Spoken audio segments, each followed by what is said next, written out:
lindona, seja bem-vinda a mais um episódio do podcast Legado Delas, o podcast que dá voz a mulheres. Aqui nós entrevistamos mulheres com propósito, mulheres que são empreendedoras decididas a fazer a diferença. E hoje eu estou com a Dai Gubert, ela que também é empreendedora, especialista em investimentos, idealizadora do Endinheirando Mulheres e colunista da Rádio CBN. Tudo bem, Dai?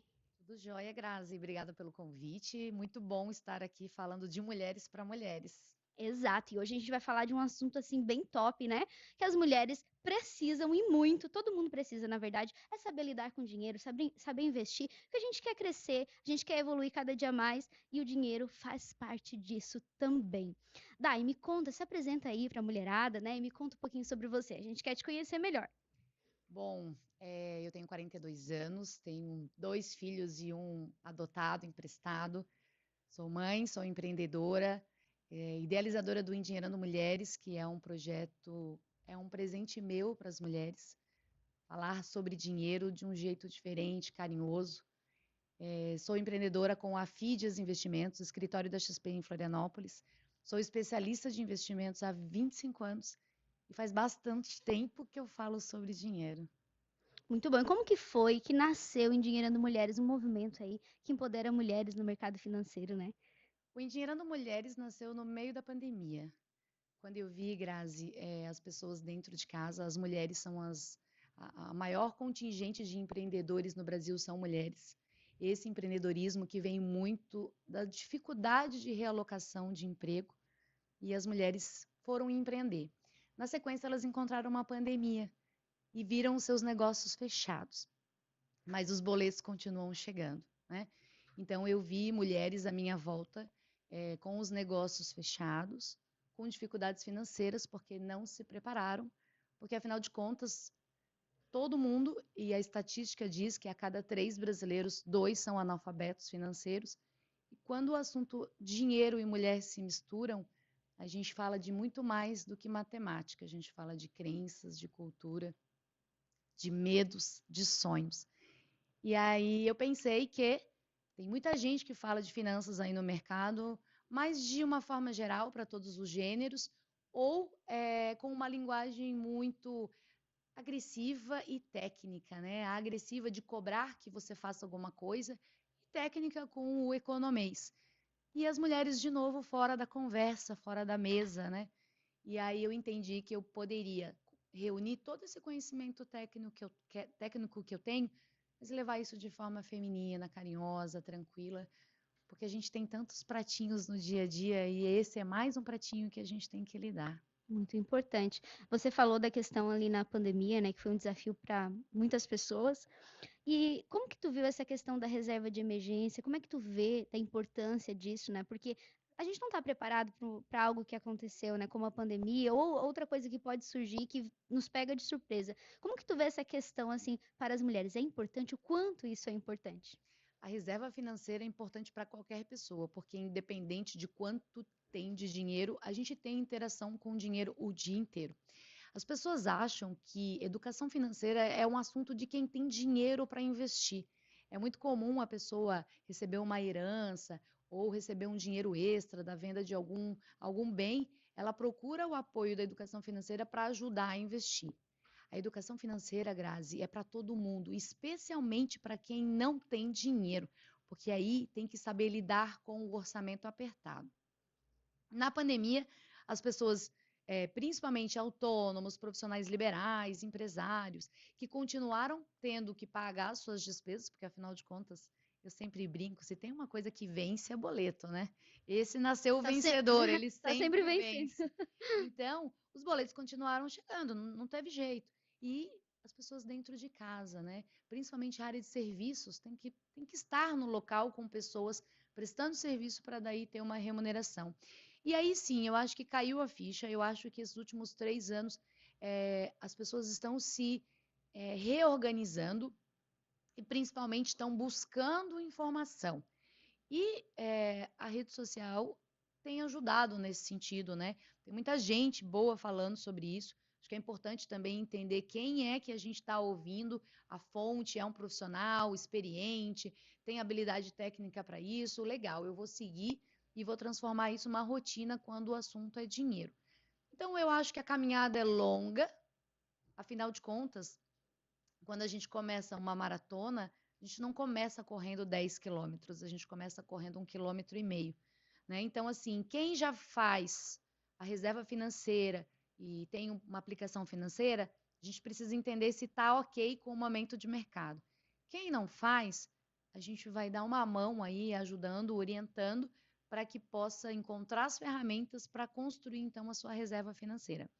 A reserva financeira, a gente tem a sugestão, se a pessoa é CLT, funcionária de empresa, ela precisa ter 6 vezes a remuneração dela guardadinha ali e investido numa aplicação muito conservadora. Porque é igual o extintor de incêndio. Quando é que a gente pega o extintor de incêndio da parede? Quando existe uma emergência, que é um imponderável, a gente não tem como controlar. Às vezes é um acidente de carro, às vezes é uma doença na família, perda do emprego, perda de faturamento na empresa. E aí você vai lá e pega o extintor de incêndio e ganha um fôlego para retomar. O extintor de incêndio, a reserva de emergência, não é para comprar sapato, não é para fazer viagem, é reserva de emergência. Quando a gente fala com as empreendedoras, profissionais liberais, a nossa sugestão é entre 12 e 15 vezes o faturamento, né, a retirada mensal, porque aí a gente não tem a legislação trabalhista aí com seguro, multa, né? Então é uma outra situação. O empresário, a empreendedora, quando cessa, né? Não tem ninguém ali ajudando. Então, a reserva financeira é fundamental. Mas isso é da cultura do brasileiro, porque afinal de contas, eu nunca. Como é que as pessoas falam? As pessoas falam, eu não vou levar nada quando eu morrer, ou eu vou viver uma vez só, e eu mereço. Na final de contas, eu trabalhei o mês inteiro, eu mereço gastar. Não. Eu costumo falar, Grazi, que o dinheiro, ele não é o fim. A gente não precisa viver em função dele. Mas o dinheiro, ele é o meio. Ele é o meio para realizar sonhos, construir patrimônio, construir segurança, dinheiro da segurança, né? Então, o dinheiro serve como meio de sobrevivência, proteção, segurança e realização de sonhos. A gente não deve ser refém do dinheiro, mas a gente deve sim olhar para esse assunto com muita atenção. Aí você falou algo bem importante sobre a questão da mentalidade, né? Porque tudo começa na mentalidade. Com dinheiro eu vejo que não é diferente, né? Mas a gente vê nessa questão de crenças, né? Aquelas pessoas que pegam, vejam dinheiro e tem que gastar tudo.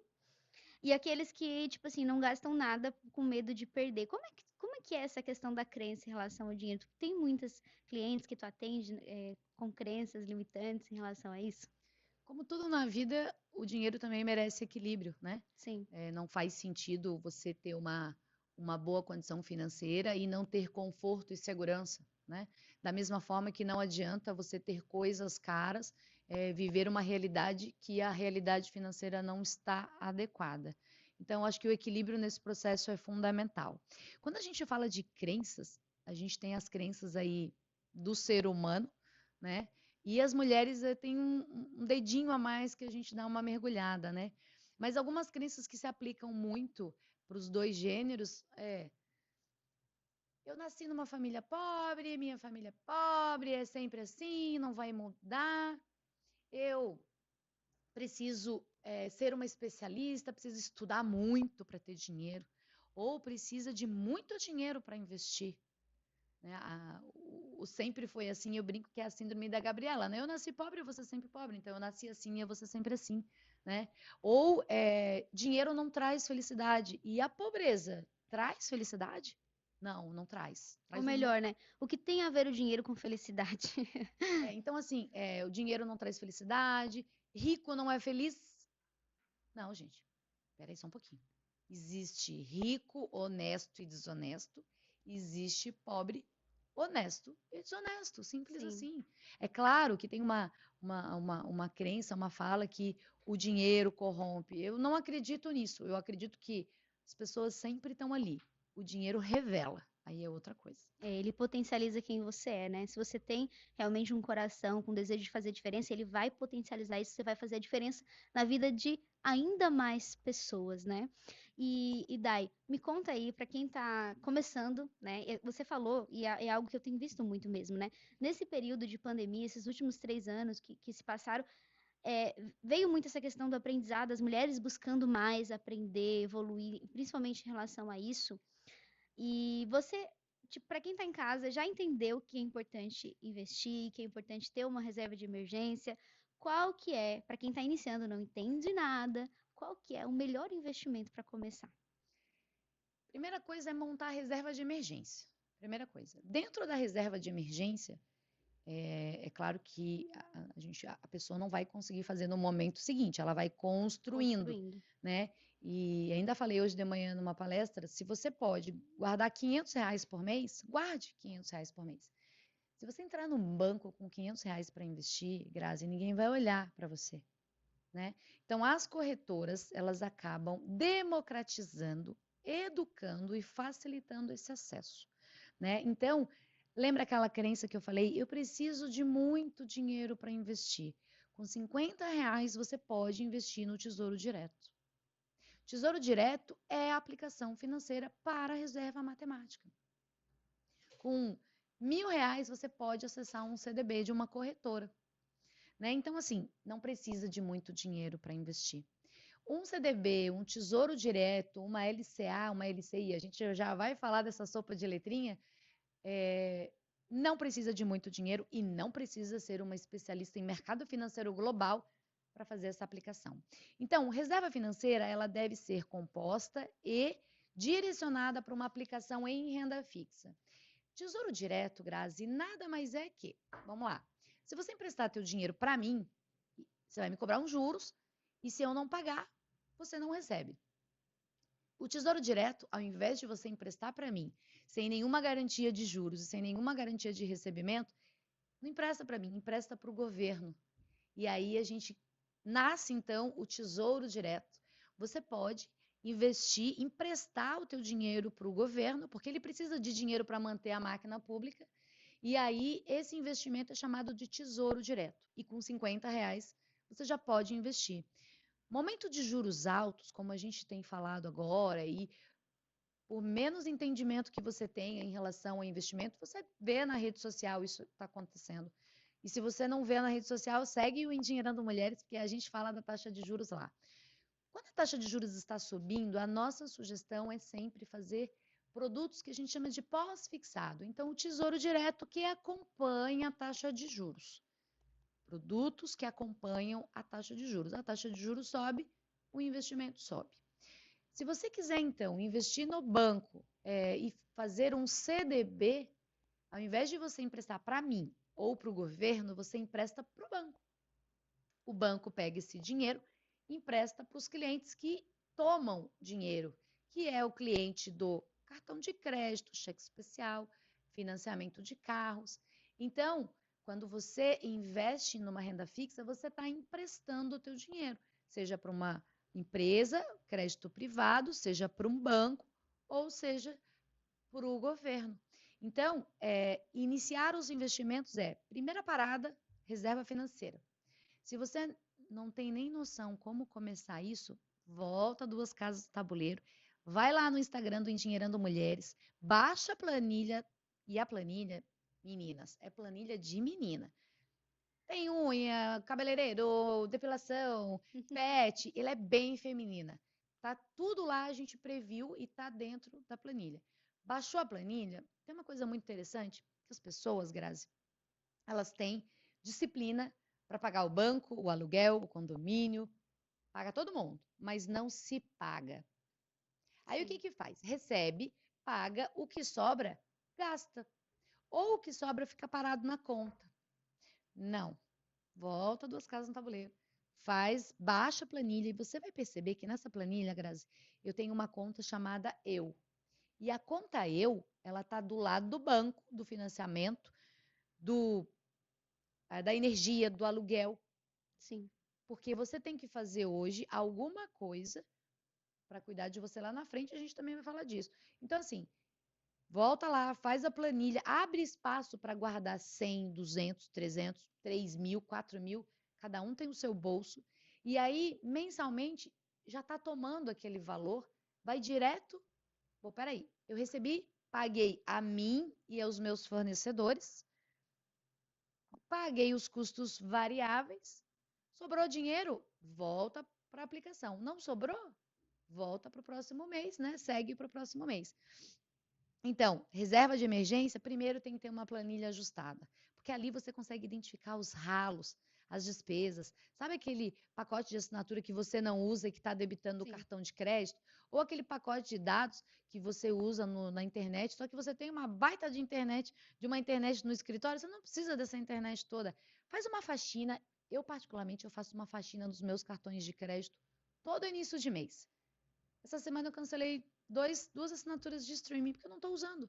Cancela. Às vezes, se você quer ver um filme, você vai lá, faz a assinatura e depois esquece. Cancela. Né? Faz a faxina, organiza a planilha, liberou espaço, começa a aplicar. Onde vai essa aplicação? Reserva financeira. Fez a continha dos 6 vezes, ou 12 a 15 meses, para quem é empresário, para quem é empreendedor, aí abre uma outra caixa no mundo de investimentos. Produtos mais sofisticados. Fundos de multimercado que podem operar em vários mercados, como o próprio nome diz. Ações.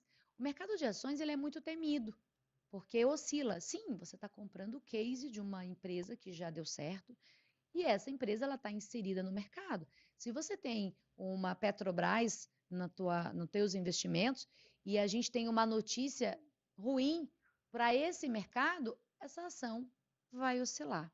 Né? Então, o ideal é a gente fazer a reserva de emergência e entender o perfil de investidor, porque o meu risco é diferente do teu. Sim. E as respostas desse perfil, elas estão muito lá dentro da planilha. Se você tem filhos pequenos em idade escolar, é uma situação. Se você não tem filhos, é outra situação. Cada uma em uma fase diferente, né? Isso que você falou é muito importante, porque antes da gente pensar em investir, tem que começar a organizar, né? Com a organização. Então, eu vejo isso e eu já passei muito por isso. Hoje eu sou um pouquinho mais organizada, mas uma das coisas que a gente erra muito quando começa a empreender é não ter prolabore, é misturar tudo, tudo junto e misturado. E aí depois tu vê, é isso que a gente faz mesmo, não se paga, né? Tu sai vendo o que que sobra e vai gastando tudo no mesmo bolo, e aí não consegue ter essa organização, ter essa visão ampla de como está a tua situação financeira, a situação financeira do teu negócio, e aí não consegue fazer investimento, porque nunca tem mesmo, né? Não está organizado. Então, antes de investir, é importante organizar. E quando que essa mulher, né, que está lá começando a empreender, não tem a mínima noção sobre como lidar com dinheiro, porque a gente não foi ensinado na escola, né? Não. Né? Hoje a gente está tendo acesso graças à internet, mas infelizmente a escola não nos ensinou a lidar com dinheiro. Mas quando essa mulher se percebe que está toda embaralhada, diz, meu Deus, e agora eu tenho que cuidar do dinheiro, não tenho prolabore, tô tudo misturado. Quando que ela procura uma mentora de finanças? Quando que ela entende que assim, ó, eu tenho que dar um basta nisso, tenho que mudar. Outra coisa, o que que a mentora vai ajudar essa mulher a começar, né, a organizar a sua vida financeira? Empreender é um desafio. Quando a gente Sim. fala em Brasil, a gente tem mais desafios ainda. A mulher, quando ela empreende, ela quer vender o talento dela. Se ela é uma boa doceira, boleira, ela vai fazer o melhor bolo da cidade. E ela quer também ser a melhor gestora financeira. Ela não é uma gestora financeira, ela é uma boa fazedora de doces, né? A empreendedora que faz festas, ela é uma boa fazedora de festas. Então, acho que tem mais uma outra coisa nisso que está implícito, e aí a gente volta a falar de crença. A mulher, ela tem a síndrome da estudiosa. Ela tem que estudar, ela tem que saber, ela se cobra. E se ela não sabe, ela sai da conversa. Então, eu quero dizer que eu não tenho habilidade com matemática, então eu também não vou falar de matemática, porque eu só vou falar de matemática, de planilha financeira, quando eu souber. Acho que não está certo, Grazi, porque isso coloca uma pressão na mulher e é mais um pratinho que ela tem que cuidar. Se a mulher é boa fazedora de evento, faça o melhor evento e tenha uma pessoa, busque pessoas que podem te auxiliar. Se você tem uma empresa, você precisa de uma pessoa na tua área financeira, porque as planilhas financeiras são excelentes indicadores. Às vezes você trabalha o mês inteiro, não gera lucro, e aí depois de 2, 3 meses vem a frustração, porque você está trabalhando, mas não está gerando lucro. Então, não dá para ignorar a indicação financeira de como gerir o negócio. Não sei fazer planilha. Vá buscar alguém que goste, que saiba e faça as planilhas e que te entregue isso pronto. Eu vou falar de mim agora, em 2 pontos. Primeiro, eu já fui uma endividada e uma endividada para valer. Lá no Endinheirando Mulheres, eu tenho uma reportagem da Infomoney e da UOL, que eu contei a minha história lá. Então, assim, é possível. É só parar, organizar. E tem uma outra expressão que não é a mais bonita que eu uso, mas unha e gasto é a mesma coisa, tem que cortar sempre. Então, assim, volta e meia tem que dar uma cortadinha, os gastos também. E aí, quando a gente fala da mentora, o mentor, ele, na verdade, ele é um GPS, né? Ele ajuda a organizar, coloca o carro na avenida e vai te indicar o caminho. Mas se o cabeção não ajudar, se não houver uma mudança de mindset no processo de lidar com o dinheiro, você sabe, mentoria, a pessoa faz uma, 2 vezes, quando pega muito no calo, ela abandona. Isso não é Porque pra mim, né? Não... não, eu digo, a gente atende pessoas Sim, que sim, sim. precisam de ajuda e quando a gente vai ali no calo, a pessoa Já dá um pulo. desmarca. Ai, mas eu estava pensando que não era bem assim, que eu acho que eu posso fazer diferente. Eu fiz uma mentoria para um homem, por acaso, um casal, e eu fiz toda a organização financeira dele. E eu falei muitas verdades para ele, porque o processo, eu não faço mentoria, na verdade, isso é um desejo no futuro. Hoje, o meu negócio na Fidias Investimentos toma muito, muito meu tempo. Lá eu tenho uma equipe só de mulheres que são especialistas de investimento. E hoje a empresa lá precisa muito de mim, Grazi. Mas no futuro, enquanto isso, eu dou esse tempo para algumas pessoas em algum momento. E quem sabe no futuro isso vira um presente, um produto. E esse casal, eu organizei tudo. E a gente fazia as sessões à noite, porque era o único horário que ele podia. Sim. E aí eu falei, poxa, mas espera aí. Eu acho que está na hora de você vender a sua moto, porque a tua moto vai pagar todas as tuas contas, vai dar um fôlego, e isso vai aproveitar, essa situação vai te dar a condição de entender que toda escolha é uma renúncia, Grazi. Quando eu escolho ter uma moto e eu estou endividado, eu estou escolhendo não dormir em paz. Quando eu tenho uma reserva financeira, e eu até gosto de ter uma moto, mas ainda não é a hora, e eu vi que, poxa, aquilo era um sonho dele. E foi muito difícil ele lidar com isso. Porque, claro, a gente tem os nossos apegos, as nossas crenças, os nossos sonhos. E aí eu volto. Toda escolha é uma renúncia. Quando eu deixo de investir em mim, seja em conhecimento, seja na minha vida financeira, eu estou renunciando a algumas coisas, né? Renuncio ter uma tranquilidade financeira em troca de mais uma viagem, De mais uma bolsa, mais um de mais sapato uma para as bolsa, de mulheres. mais um sapato, né? Então, o mentor ele tem o papel de orientar, Até dá um chacoalhão encaminhar. assim de vez em quando, né? Eu Sim.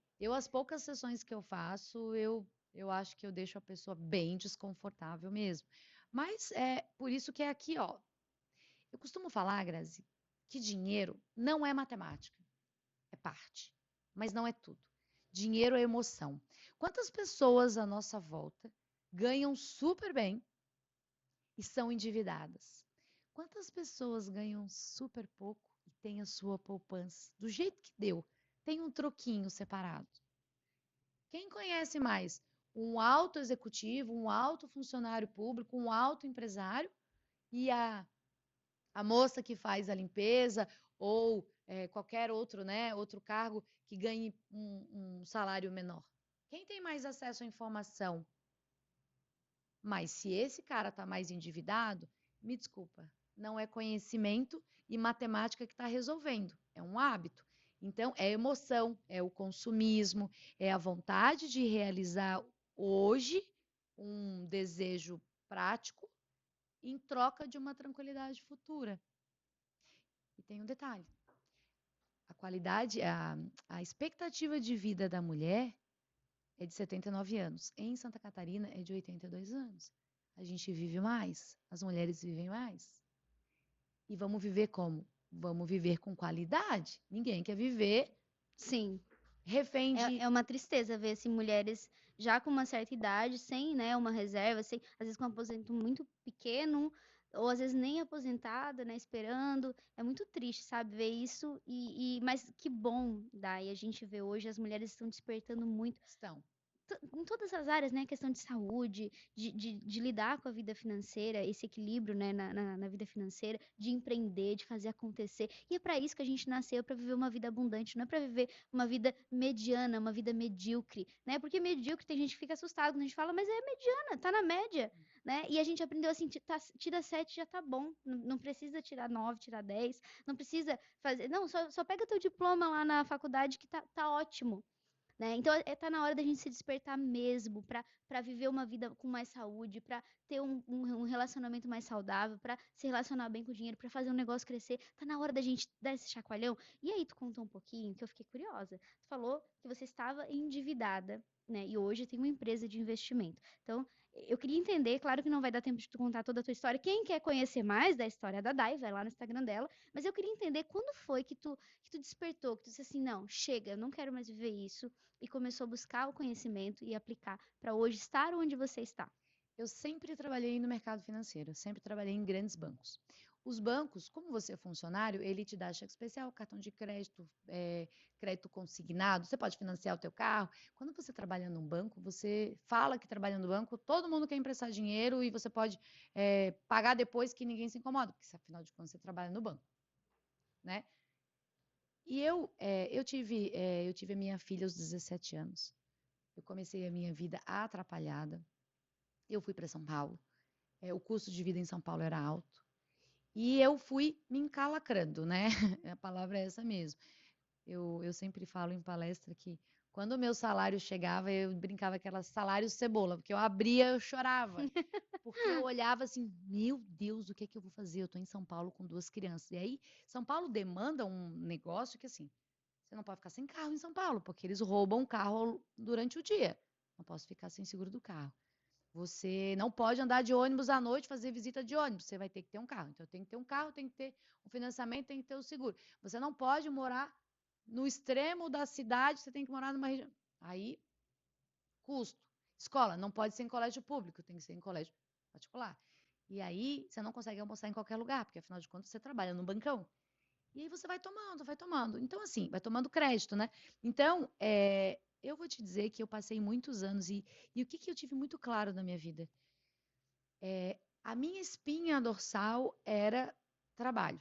Se eu trabalhasse e fosse uma profissional acima da média, eu garantiria meu emprego e eu hidrataria todas as outras situações.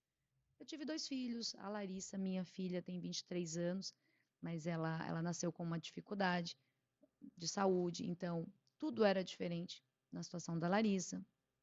O Guilhermo já tudo certo, não teve nenhuma questão, mas colégio, transporte, comida, tudo isso em São Paulo é um caldeirão.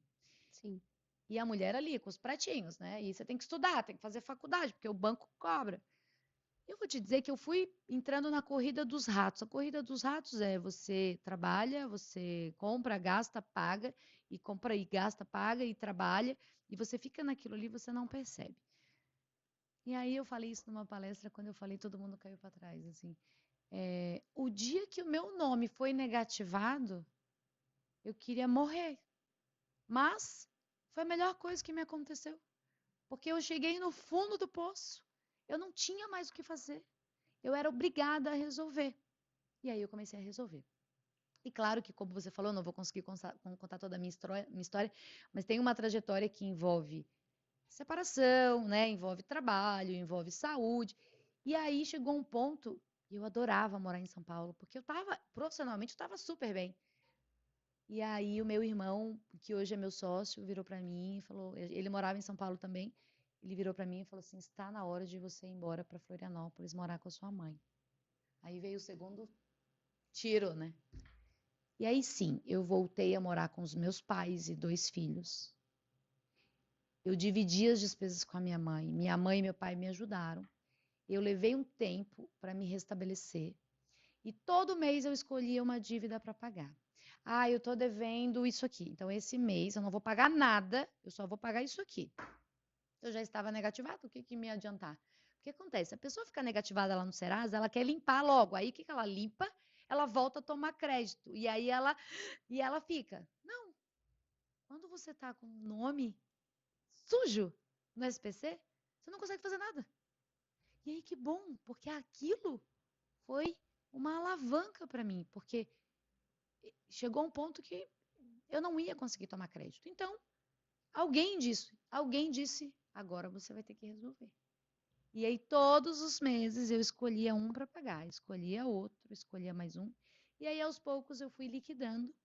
E eu tinha uma meta, eu falei isso na reportagem da UOL.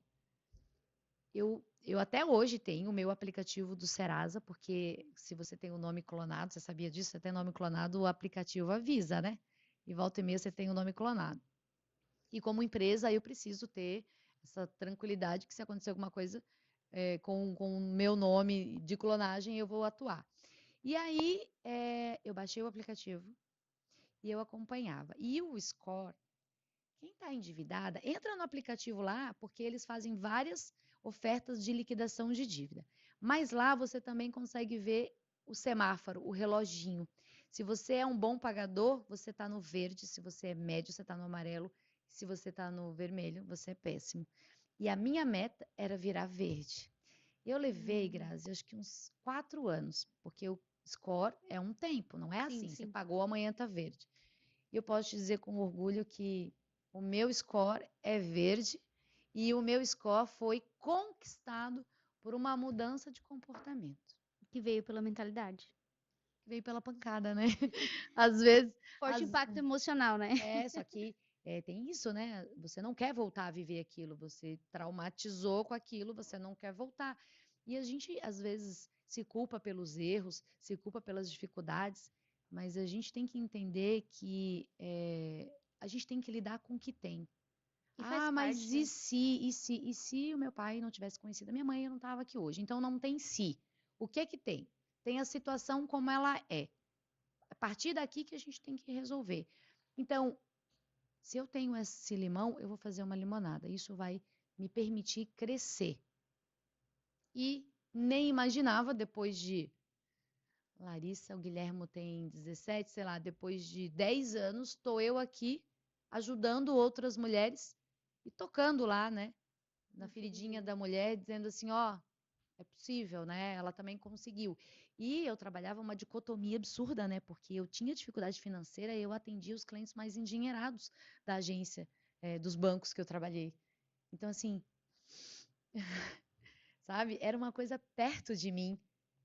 Sim. E aí eu atravessei essa jornada para daí eu virar investidora, né?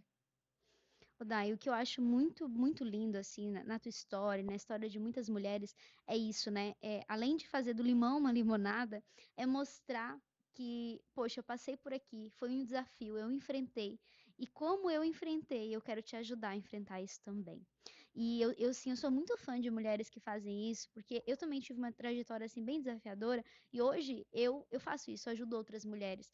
E isso é sensacional, porque é o legado que nós deixamos, né? A nossa história, independente se ela teve um momento muito desafiador, independente da circunstância, ela pode virar um legado, ela pode virar uma história transformadora que vai impactar outras vidas. E é isso, esse é o nosso objetivo, trazer mulheres com essas histórias que mostram para você que independente do lugar que você está, da fase que você está vivendo, porque a gente passa por fases, né? Picos e vales. Tem desafios, tem dia que tu quer surtar, tem dia que tu não Não é uma quer. linha reta, né? Não é, não é. Mas, independente da fase que você está, é possível sim viver uma vida abundante. Agora, você precisa fazer uma escolha, assim como a Dai fez, assim como eu fiz a minha, e assim como muitas outras mulheres fizeram e hoje estão impactando outras vidas. E essas escolhas são desafiadoras, né? Não são escolhas fáceis, porque se fosse fácil, todo mundo estava lá no topo. Então, são escolhas desafiadoras, mas quando você faz a escolha certa, você caminha, você avança para o seu destino, você faz a diferença na vida das pessoas, cresce e faz o teu negócio crescer e o teu negócio vai impactar muitas vidas. Eu recebi hoje Dai Gubert, maravilhosa, ó, segue lá o Dinheirando Mulheres, que ela dá muitas orientações bem legais para mulheres que querem realmente sair aí de uma situação que não entende sobre dinheiro, que a maioria não entende, né? Deixa para o marido e às vezes o marido também não busca e aí vira aquela salada bagunçada, mas vai lá, segue ela, né? Chama ela lá, deixa uma mensagem aí pra ela, comenta aqui pra nós também. O que que você achou desse tema, dessa história, para mostrar que, mais uma vez, não é sobre a circunstância que você vive, mas é sobre o que você decide fazer com a circunstância que você está vivendo hoje. Então, comenta aqui o que que você achou da história dela. Ah, e se não é inscrita no canal, já aproveita, já se inscreve, porque assim como o Dai, nós vamos receber aqui muitas outras mulheres extraordinárias com histórias de legado, histórias transformadoras que hoje estão impactando vidas. Muito obrigada, Dai. Deixa aí a tua mensagem final para as mulheres que estão em casa, para elas poderem, sabe, aquela ativação, aquele chacoalhão que a gente fala? Eu acho que a gente tem uma responsabilidade, Grazi. As nossas mães não puderam fazer isso por nós. Nós estamos fazendo pelas meninas que estão vindo e pelos meninos também, né? Mas a gente tem a missão de ajudar as meninas a lidar melhor com o dinheiro e com todas as outras frentes que envolvem a mulher. Tem uma frase que eu criei que é: quando quando uma mulher se apropria da sua vida financeira, sociedade e famílias ganham, porque dinheiro é poder, poder optar, poder ter um filho, poder realizar o sonho, poder se manter ou sair de uma relação, poder montar o seu negócio ou não. Isso é poder, é liberdade, né? Então, a gente só vive uma vez, como é uma crença. Então, vamos viver isso para valer, né? Vamos viver isso de verdade, fazendo o nosso melhor todos os dias. E se você tem alguma dúvida, quer compartilhar alguma coisa, quer fazer alguma, né, alguma dúvida específica, pode me chamar lá no Endinheirando. Eu vou ter o maior prazer de responder. Eu peço para que vocês possam me ajudar a divulgar o Endinheirando Mulheres, para que a gente possa levar para mais mulheres esse conteúdo. E outra coisa, 40% do Endinheirando é seguido por homens, e eu gosto de falar disso porque o homem ele é parte da nossa jornada. Quando o homem entende que a gente não quer nada que não seja o nosso tantinho, o nosso espaço, né? Que a gente possa se apropriar, não é tomar nada, é se apropriar do que é nosso. Que já é nosso, né? E homens que entendem isso e que entram nessa jornada com a gente, eles são homens de muito valor. Então, 40% dos seguidores do Engenheirando são homens que apoiam as outras mulheres, suas esposas, suas mães, suas irmãs, suas filhas. E aí, essa construção é consistente e longeva. Sensacional! Esse foi mais um episódio do Legado Delas podcast, aqui onde nós entrevistamos mulheres que fazem a diferença. Beijo no teu coração, a gente se vê na próxima semana.